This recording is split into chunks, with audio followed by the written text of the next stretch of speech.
Fighting games as a whole are a beautiful thing. Not only are they fun to watch as a spectator, they're even more fun to play as a player. They're video games after all, they should be fun. But among all the fighting games that I have personally played, Skullgirls is on a league of its own. And while I might not be an expert on fighting games, I've definitely played a fair amount of them, new and old, obscure and mainstream. It's one of the most fun I've ever had watching a fighting game, and it's one of the most unique and satisfying experiences I've ever had as a player. Hell, I'd even go so far as to say that Skullgirls is one of the best fighting games of all time. However, it isn't all sunshine and rainbows with me. I still have my own personal issues with Skullgirls that really stops me from playing it, but before I get into that, I'd really like to explain why I love Skullgirls so much. For a spectator, Skullgirls is one of the most exciting, fast-paced, and chaotic games out there.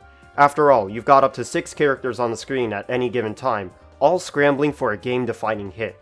And once you see that hit, man, health bars melt into nothing in seconds, just leaving you in awe of what just happened. It always feels like someone is getting hit, and that's one of the great things about Skullgirls. Watching it, even through the chaos, someone is getting hit, which is one of the easiest things to understand in a fighting game. The guy getting hit is losing. On top of that, when someone is getting hit, that's when you see the cool stuff, combos. An unknowing spectator won't understand things like frame data, mix-ups, or even the threat of blocking.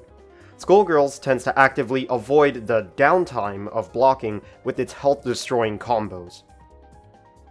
But what looks like a lethal yet flashy combo to an outsider is likely just a smart reset from the player, and that's where the game's mechanics build up the beauty of Skullgirls.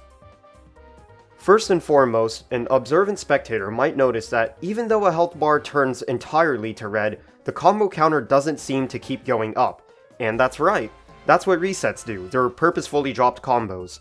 And as you'd expect, a dropped combo gives the opponent an opportunity to escape, so why would they ever want to do that? And without getting too technical about it, you would want to perform a reset in order to extend an advantage, and this lets you get far more damage than you possibly could from a single true combo. On top of that, because of the way combos work, the first few hits of a combo do more damage than the later hits, so resets are even more encouraged since each reset is a potential start of a new combo. But wait, you might ask, why would you do any of that reset stuff when your opponent could escape? Wouldn't it just be better to do a really long combo to kill? Attacks would still do damage even if it's late in a combo. And yeah, that's right to an extent. A killing combo is guaranteed damage, unlike a reset, but there is a limit to how long a combo can last, and that's due to Skullgirls' unique IPS mechanic, or Infinite Prevention System. Now, before I get into what exactly IPS is, a bit of context is needed. Almost every fighting game has some kind of mechanic that prevents infinite combos. For example, Arc Sys games tend to give moves less hit stun the longer a combo goes on, so moves will literally not combo into each other. Tekken has moves do more knockback with longer combos, so eventually none of your attacks will even reach anymore. And other games, like Soku, might have a hard combo limit, where you absolutely can't hit the opponent at all once that limit is reached. So obviously preventing infinite combos or even really long combos isn't a new and novel idea. As a matter of fact, it's likely one of the reasons why fighting games are even fun. It stops fighting games from turning into single-player games when someone gets hit. All you'd see would be a boring sequence of buttons for the attacker, the equivalent of unplugging the controller for the defender, and a waiting game for spectators for the game to get interesting again. So, what makes IPS so special? The thing that makes it special is that it prevents infinites before they look like an infinite. Let me explain. What IPS does is that it looks out for the same attack used multiple times in a combo. If it sees an attack is repeated, it gives the defender a chance to break out of the combo, usually called a burst, and this is going to be important later on. What's so genius about a system like this is that there are no exceptions to the rule. Fighting games inherently have a limit to how many moves you have. Whether you have 20 attacks or over 100, eventually you will run out of unique moves. You will have to repeat something, and this means two things. The first is that there are no workarounds to the system. everyone has to play by the rules, no matter what, purely because there are a limited amount of attacks that each player has. The developers don't have to take into account every niche case that could cause infinites, because the system itself will eventually stop combos no matter what. The second is that it keeps combos interesting. A lot of times in fighting games you'll see loops, pretty much a sequence of buttons repeated over and over in a combo until it ends for some reason. This means that a character with a vast and diverse moveset might never need their other attacks purely because a loop in a combo is so effective. Not only is seeing the same thing over and over boring for a spectator, it also requires little creativity on the player's part. IPS remedies this by encouraging combos that use as many moves as possible to maximize the damage you get from a combo. It prevents infinites before they look like an infinite. So even with all this, IPS isn't the perfect defense when getting comboed. Not only does the threat of reset still exist, a defender must properly use their burst in order to escape a combo. The burst given to a defender from an IPS trigger is a manually timed counterattack.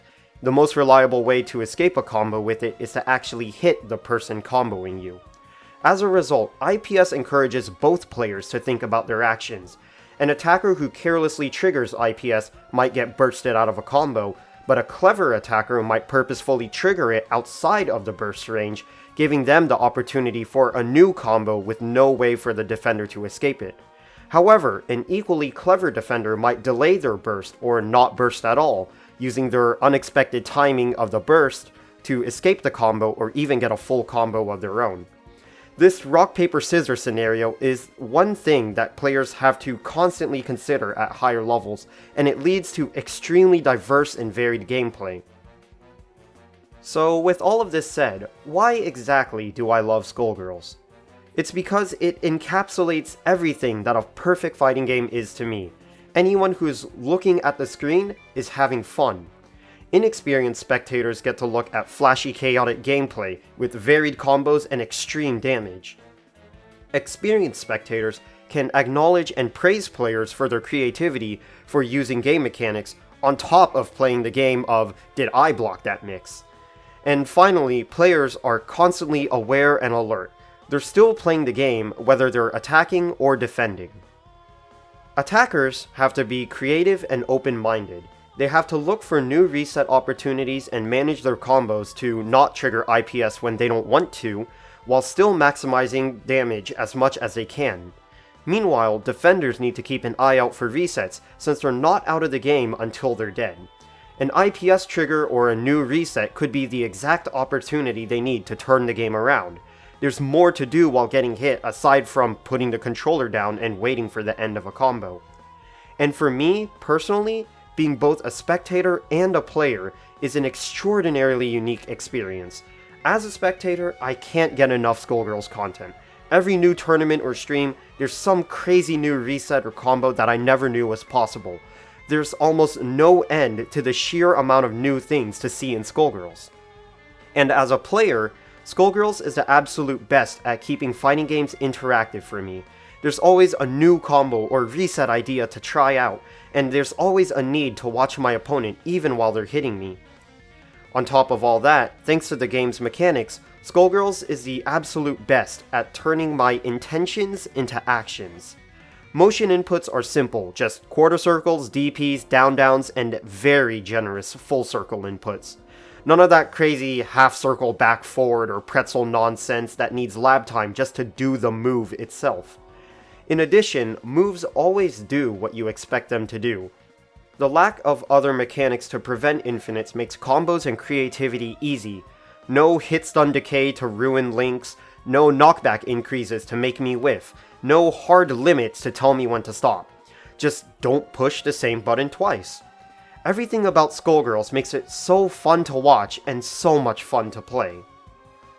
So, with all of that said, you've read the title. If I love Skullgirls so much, why do I hate it?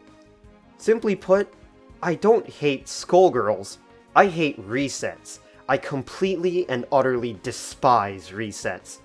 But wait, you ask, isn't the entire game built around resets? Didn't you literally just spend the last 10 minutes praising it? And to that I say, yes And yes, resets, from an objective standpoint, are a very good mechanic and are extremely interesting, especially in the way that Skullgirls builds around it. However, it just isn't fun for me. I'm far from the best at fighting games. Hell, I can't even call myself good. My offense is straightforward and predictable, and my defense is completely exploitable. It's honestly embarrassing. I flowchart while I'm on the offense with a single combo to the point where I'd put Brazilian Kens to shame, and I turn off my brain whenever I get hit by anything to focus on my next wake-up. But these traits are the exact thing that makes Skullgirls so bad for me to play. I can't reset for shit since I rely more on muscle memory than my brain cells, making resets closer to a get-out-of-jail-free card for my opponent, while I get hit by endless resets, making it feel like I might as well unplug my controller, since my opponent is just going to keep getting free damage. While resets and IPS make the game less of a single-player experience for many, it makes it way worse for me. And honestly, I could go on for hours about how much I hate resets, and I definitely have in the past, but it all boils down to my flaws as a player. Key thing to note here is that it's my flaws as a player, not the game that's flawed. Overall, the important takeaway here is that Skullgirls is a great game. One of the best fighting games ever in my opinion, actually. And I didn't even scratch the surface of everything I love, like its amazing training room options, the sheer existence and the balance of variable team sizes, and its revolutionary rollback netcode. But even with all that, the game just isn't for me. I love watching Skullgirls as a spectator, but absolutely hate playing the game. As a matter of fact, every single clip in this video doesn't even have me in it, so shout out to everyone who joined the stream where I got this video's footage. But please, don't let my salt and scrubbery get to you. That's my burden to bear, and the majority of this video is praise for a very good reason. Skullgirls is absolutely amazing. I really encourage every fighting game fan to give it a shot. Right now, there's a huge amount of developer support and even an ongoing beta for new characters, since a whole new wave of characters is going to be released in the near future. The community is more active than ever with this developer support and includes a vast amount of resources for everything, even each of the tiny little mechanics that makes this one of the best fighting games I've ever played. On top of that, the game is an extraordinary deal for its price. Even through my frustration, I got far more value out of this masterpiece for my $5 than I did compared to many other games out there. So please, give the game a shot. You'd be doing yourself a disservice as a fighting game player to not at least try the game. Plus, the game has rollback. Buy it even if it's just for that. It's seriously crazy how good it feels to have buttons come out when you actually want them to. Alright, and the scripted part ends there. Thanks for watching the video. This is my absolute first time doing a scripted video like this, and I definitely would like to do this more since this video essay style of things is really interesting to me, and I have a lot of ideas in the works, so I'd appreciate any feedback and suggestions, and hopefully I'll see you in the next one.